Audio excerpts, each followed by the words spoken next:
Hello, Bulls fans. Good evening. It's Sunday night, December 14th, and I'm Matt Gritzmacher, joined by John McWhinney from UB Bull Run. We are our weekly show, the Olympic Sports Spotlight, in which we talk about all the sports other than football and basketball that go on at UB. UB has 18 teams in action throughout the year, and 3 of them get the most pub. We do this weekly now. Someday I'll stop explaining what it is every week. This week, once again in December, it's a slow time. We've just got wrestling to talk about, so it'll once again be a shorter show. I think last week we went only 30 or 40 minutes. We'll probably be even shorter today. The only thing that happened this past week in Olympic sports, other than everyone hopefully rocking their exams so they can stay eligible, is wrestling, who welcomed Central Michigan into Alumni Arena today. Ended up losing 21-10, which we're going to talk about it a lot because it's all we have to say today, but much closer than you'd think when you see 21-10, when you think about the way that wrestling meets are scored. When you look at the individual matches, it was a very close meet. Wrestling hasn't won a MAC match since January 13th of 2012, so we'll probably hit 2 full years, but if today's match is any indication, it's coming. The first MAC win in a while is coming this year because the team, while very full of young starters, looks really, really good. I'm joined, as I have been the last couple weeks, and hopefully on a permanent basis, by John McWhinney, who is UB Bull Run's wrestling guy. I kind of cover everything else. John steps in when he can, but is especially helpful for wrestling. He watched the wrestling match from ESPN3 today while home on winter break, so he's got a little bit of different perspective than I do from in the building. But John, what did you think of the match, whether overall or if you want to start with specific wrestlers today? Overall, I think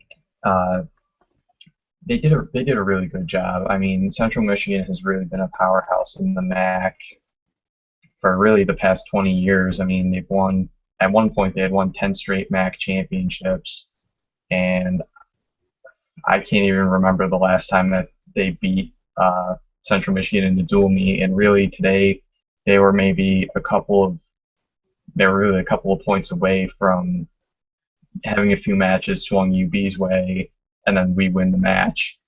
I was really impressed with every single guy that stepped onto the mat today. I guess we could go through match by match. We can alternate if you want to do that. That sounds good. I'll start off with Max Soria. He took down Brent. To start the match, he took down Brent Fleetwood of CMU by a major decision of 10-0. That's his second straight major decision victory in MAC play. You really can't say enough about him. I'm probably beating the dead horse at this point, but he's 15-1 on the season, and he just goes out and wins. There's not really much else. So I'll let you take over. Okay. 1 through 3. Yeah, if I learned anything from the fall season, it's that you can keep saying enough, and they'll keep coming back to it. I definitely killed a number and beat all the dead horses with women's soccer this year, but they kept coming back. One thing I do want to point out about Soria is he was completely above and beyond his opponent, who was a freshman. So normally you see UB's underclassmen going up against more seasoned competitors, and that wasn't the case here. He had a takedown 60 seconds into each of the 3 rounds, which it just didn't take him long to establish control. The CMU coach was pretty desperate in asking Fleetwood to do something, which I mentioned on Twitter and I found especially amusing. It was fun to listen to.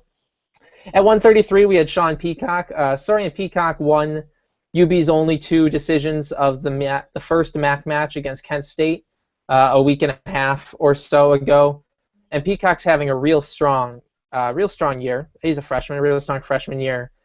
He's definitely one of the more impressive guys on the team, amongst a team of many impressive youngsters. And he won a pretty high-scoring match. He was down 2-3 after the first period, and then really controlled the second. He started on the bottom, got an escape, also got a takedown 60 seconds in, and then managed a near fall, 2 near fall points, and he ended up winning 11-6, just missing out on, oh no, not just, but could have gone for the major there. I think some people were looking for him too. He gave up an escape late to maybe try for more points, but John mentioned before the show that Tyler Kesselring from Central Michigan, well, not ranked on UB's kind of handout from the match that I'm using as a cheat sheet. He is ranked by one of John's websites, number 28 in the country. And Peacock, it was a high-scoring match, but Peacock, after the first 2 minutes, really had control of it. Really strong match from the freshman, who is going to be very, very good. What did you think of Estevez, John? Or more about Peacock? Just a quick note about Peacock was the last few points that Kesselring scored came off of escapes that Peacock kind of just let him. He was in take him down, let him up mode, and Stutzman was. I don't know if you noticed, but he was jumping up and down. Like all of them were jumping up and down, telling him to let him up and just take him back down again to try and get the major decision, get the extra team point.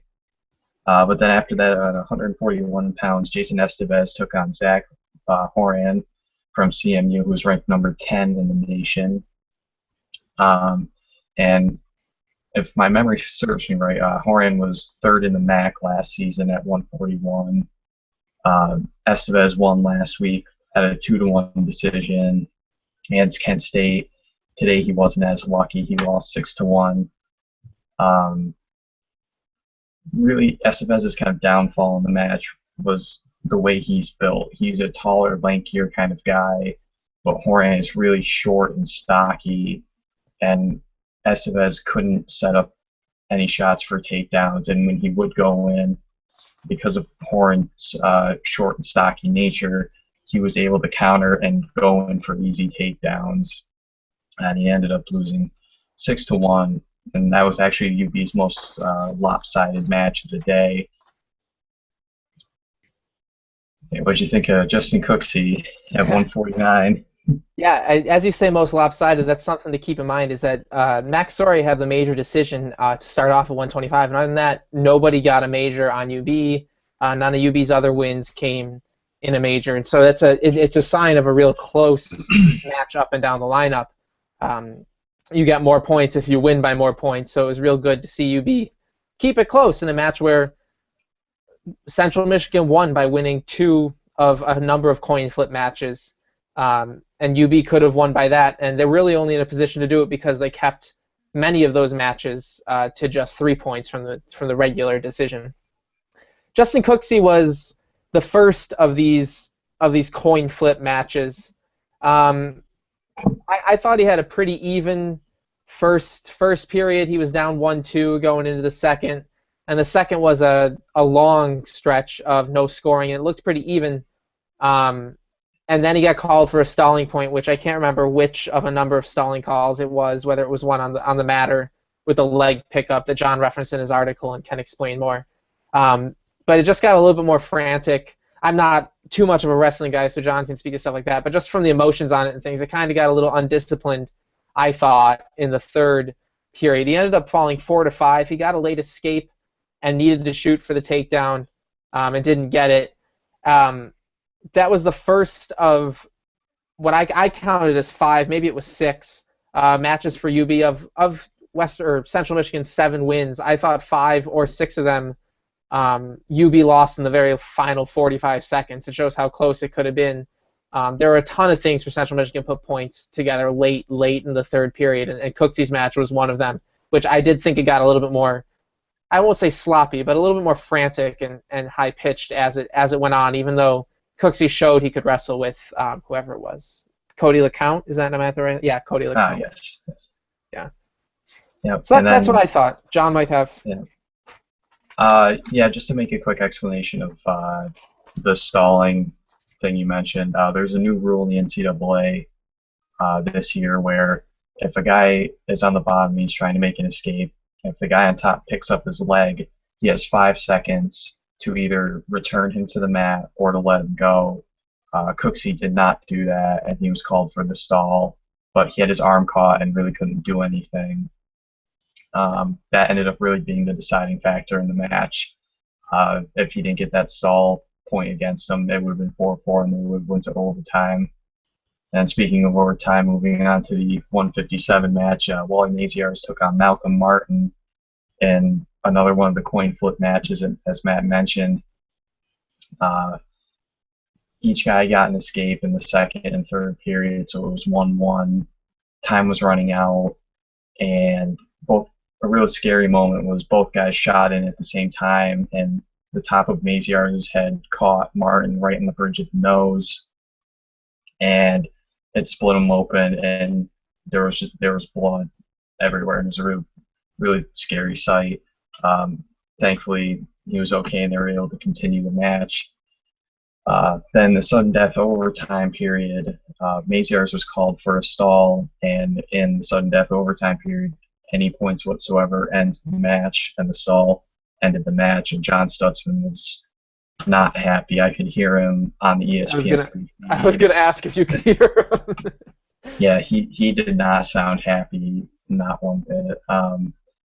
It was a really wishy-washy call. The refs were really good today. I think that was the only one that I would say it was really questionable.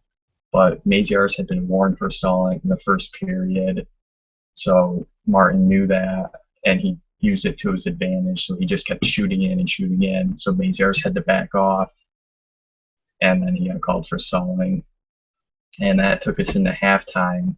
And UB was only down 10-9, or excuse me, not 10-9, 7-9. They were up 10-9 at that point, were they not? Oh nope, 7. You're right. No. You're right. Yeah, they were only down 7-9, so they were within one match, and it was close. And then they came out after halftime and take on Rock. They pronounced his name differently this week. I'm a little miffed by that. When John and I went and watched the home opener against Kent State, they pronounced his last name Udokai, and this time they pronounced him Udokai, and I'm not really doing a good job of using this degree, but I have a linguistics degree, and that's a different sound, and I would really like to know how to pronounce it. But Rock, I think Rock and Muhammad McBride were the two surprises of this match, for me at least, in terms of the quality they wrestled and how they did throughout the whole thing. Rock looked great, and Udokai looked awesome, I thought. Coming out, that loss for Maziarz was real tough. That could have swung the whole match if he just gets 1 point. He very nearly, Wally did, had an escape early in the third period. I don't mean to go back to Maziarz, and very nearly had a number of takedowns and just couldn't quite finish them up. Udokai was one of 4 or 5 matches where nobody scored any points in the first period. And then in the second period, he was able to escape very quickly from the starting position, and then got a takedown with about a minute left, and was able to rack up a bunch of riding time at the end there. Quickly got a takedown in the third period, I should say. Bolstered his score. He was up 5-0 with like 45 seconds to go, which was great. I think he was going for the major as well, and he ended up giving up 3 points late in the match, but they weren't really. The match was never in doubt. He looked great against. For him, it would have been Jordan Atienza, another freshman. So you'd be picking on another freshman there, but I thought he looked great. He's someone who he wrestled against Kent State. He's a redshirt sophomore who we're talking about a lot of young guys, but he's someone who's quietly putting together a very strong season, I think, in addition to Peacock and Areola and Cooksey and some of the other young guys, and Estevez. There's so many. But I was really impressed with Udokai today. John. Oh, all you. There we go. Okay. Man, Time Warner Cable Internet. There we go. All right, so going off what you said about Rock, he transferred to UB from Bloomsburg. He was one of John Stutzman's recruits in his last recruiting class at Bloomsburg. So he knows Stutzman's system. He's been around him for a while. And he's, like you said, yeah, he's really put together quite a good season so far. And he's one of those other I think he's one of the young building blocks in the upper weight classes to really watch. And then, as you referenced, Muhammad McBride, he wrestled a very good match against Jordan Ellingwood of Central Michigan. He was one of the few seniors, I do believe. Ellingwood. He was the only. Oh no, there were 3. My mistake. 3 seniors. Yeah, he was. So it was a senior-on-senior battle. Oh, you're talking about Ellingwood on that side. No, yes. Central only Kesselring against Peacock was a senior. Other than Okay. that, Central had 6 freshmen and then a bunch of juniors and two seniors. Martin at 157 was a senior too. Maziarz was Oh, senior and okay. senior. Okay. So I think Ellingwood was a junior then. Yeah. Uh, Anyway. anyway, it was 2-2 late in the match, and McBride gave up a reversal, and I think it was with maybe 10 seconds to go. He started a reversal, but then Ellingwood countered it, and he was this close to tying the match and sending it to overtime. And it was another one of the coin flip matches that you referenced earlier. Uh, it was at that point where things really started to teeter in Central Michigan's favor.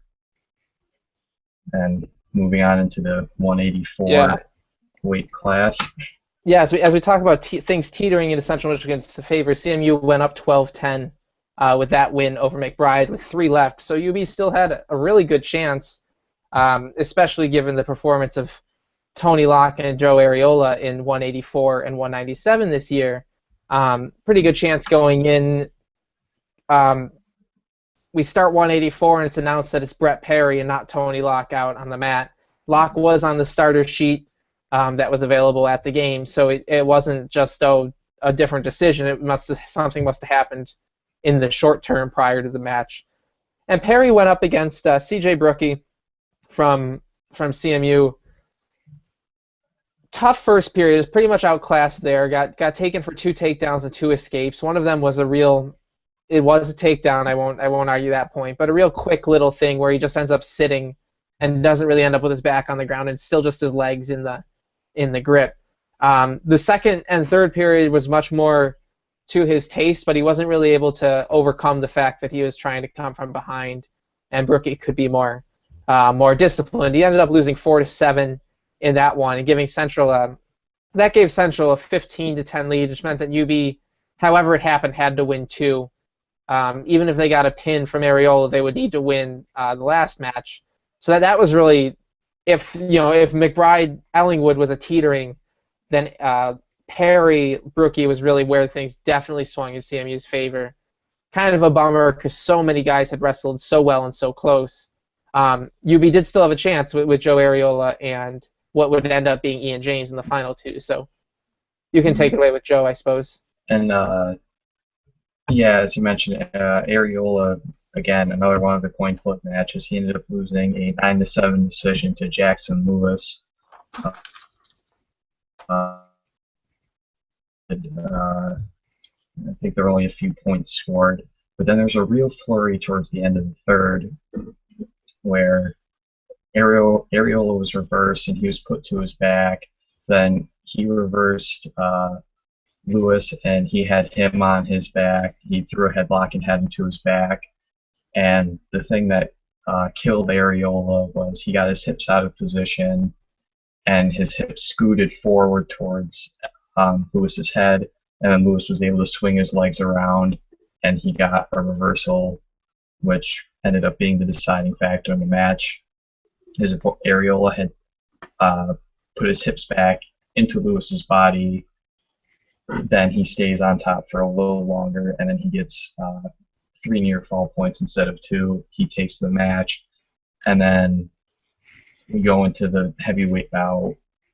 Really, that's the match right there with the heavyweight bout if Areola wins. But that last second reversal killed it, and that was the final nail in the coffin for UB. And the heavyweight bout was just for the wrestlers at that point. The match had already been decided. Yeah, it's important, as John talks about late in the third, to really hammer home how many points were scored, how quickly from Joe Areola and Jackson Lewis. It was 1-0 Lewis going into the third. He had gotten the escape from the beginning of the second that carried it in. And Areola didn't get the escape right away. They each scored 2 points, and then however it happened, they had to go to review, and they decided that it was 5-5. There were a lot of points happening, I'm not sure how. And that was with 40 seconds left. And then in 40 more seconds, from 5-5, there were enough points left for it to end up as 9-7 Central. So even as John explains it, I'm not sure where in that flurry his critical moment came, but it was all the points short of one happened with under a minute and 10 left in the match.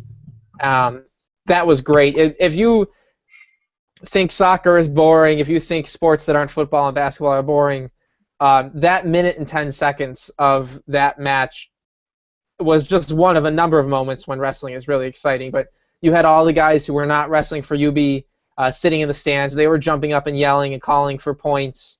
Stutzman and his crew are going nuts. The crowd around me who knows what's going on in wrestling is going nuts. I'm going nuts just because other people are. It was really cool, and at the moment it could have extended UB's life and gotten the final match to a winner take all, basically. Or maybe we'll talk about this in a moment, but because UB could have ended up tied 15-15 with. Oh no, they couldn't because they had the major for Max. So never mind. It could have been UB Ian James wrestling for the win. Instead, as John said, the last match was just for the wrestlers and for them to get some competition in, and it really was all the air was sucked out of the building. The rest of all the guys on the team, whether they were sitting on the sideline or they were in the stands, were just kind of there watching it. In two matches at Alumni Arena, we've seen two different guys wrestle in the heavyweight. Last time was Mike DeSilvis. And this time was Ian James, who there's Ian James, there's James Benjamin, and he went with James today, as well as Mike DeSilvis, but today it was listed as James and Benjamin. And James really wrestled a good first period, and then kind of just that was the end of it. All the air was out. I don't blame anyone for getting discouraged after Central clinched the match that early, or at that really flurry of points from Areola. But Ian James really, I don't have a ton to say about. He just kind of looked tepid. It was just a kind of more boring. I don't want to criticize him or anything. I don't mean that, but there wasn't any energy in the room on the mat at all. It was just a matter of getting it to the end. So it would not have been a tie. But John, if you could say what you're going to say and then explain what happens if the teams do tie after the heavyweight, that would be wonderful. Okay. Yeah, it's really tough. It was really demoralizing. I mean, it's tough when you are a wrestler, and if Ariel wins that match, then James comes out and he's pumped up, he's ready to go. Instead, Ariel loses the heartbreaker. The match is already lost, and it's really tough to scrounge up that fire to go out there and do it when the whole thing, like you said, the air was sucked out of the building. And if the teams do end up tying in the team score at the end, then it's just a tie. That's the way it goes. And I think there might be tiebreaker criteria based on how the matches are won. Like, let's say if UB has a pin and Central Michigan has a pin, whoever had the fastest pin, or something along the lines of that. Otherwise, it just ends up in a tie. Thanks, John. Do you have anything else to say? We've been on Just Wrestling for a little bit now, so I don't know how much more we have just for general talking points. I think, as you mentioned earlier, Peacock's opponent Kesselring was ranked, and I didn't even know about that until about 15 minutes before we started here. So that's really impressive. I've been really, really impressed with him. And the guys on ESPN3, the Kevin Sylvester and Eric Noodle, the two guys that do the play-by-play, both of them were really singing the praises of Peacock both last week and this week. I went and rewatched last week's match. And yeah, Peacock, Estevez, Cooksey, Rock Nadoke, those guys are really going to be the building blocks for this program going forward. And the fact that Peacock was able to dominate a senior, I mean, he's a true freshman. It just speaks volumes about his savvy and his ability. You let him grow for 3 more years, and then he'll be standing on the podiums at the MAC championship and hopefully at the NCAA tournament. Yeah, I can't really say it any differently, but Peacock is very impressive. It's really nice to go in. UB is going to have a lot of matches this year where they've got an early burst of a lead thanks to Soria and Peacock. It's going to keep happening. It's really nice to see. With that, we've talked about wrestling a lot in the last few weeks. They are done for a while. They next compete on New Year's Day at the quote-unquote Southern Scuffle. Their next home match is Columbia on January 16th, so we'll get to that when we get to it. Coming up this week, we once again have only one UB Olympic team in action. That is swimming and diving is taking on Canisius at home at the Alumni Arena Natatorium this Thursday at 10 a.m. Not a reasonable dinner time hour like I thought. I hopefully will still be able to be there because I am unemployed and no one is hiring in the Christmas season. Why would they? But we'll see swimming and diving on Thursday. There's a number of other teams that we don't talk about on this show in action this week. It's nice after the long 8-day exam break to finally have some UB sports to talk about. I think people have been getting real stir crazy on the blog, especially in the comments section and in the emails and things behind. It's been a frantic time. We're ready for sports again. So swimming and diving on Thursday at 10 a.m. We'll be talking about it, John and I, here next week. Maybe not John. I don't know if he's available. I will be talking about it next week. And then we'll take the next week off because there's nothing going on before the 28th. And then we will be back the week after to talk wrestling and swimming and diving and maybe even track and field. I'll have to double check when they start. But we're very quickly ramping back up to having multiple to the tune of 4 to 7 sports a weekend to talk about. So that's this week at Just Wrestling. A disappointing for how close it was, 21-10 loss to Central Michigan, but very encouraging for how close it was, given that UB lost by upwards of 25 points last year to Central Michigan, hasn't beaten a MAC opponent in 2 years, and was led by a lot of strong performances from a lot of freshmen and redshirt sophomores. So very exciting, good wrestling to watch. Make your way down Columbia January 16th. We'll be talking about it between that now and then as well.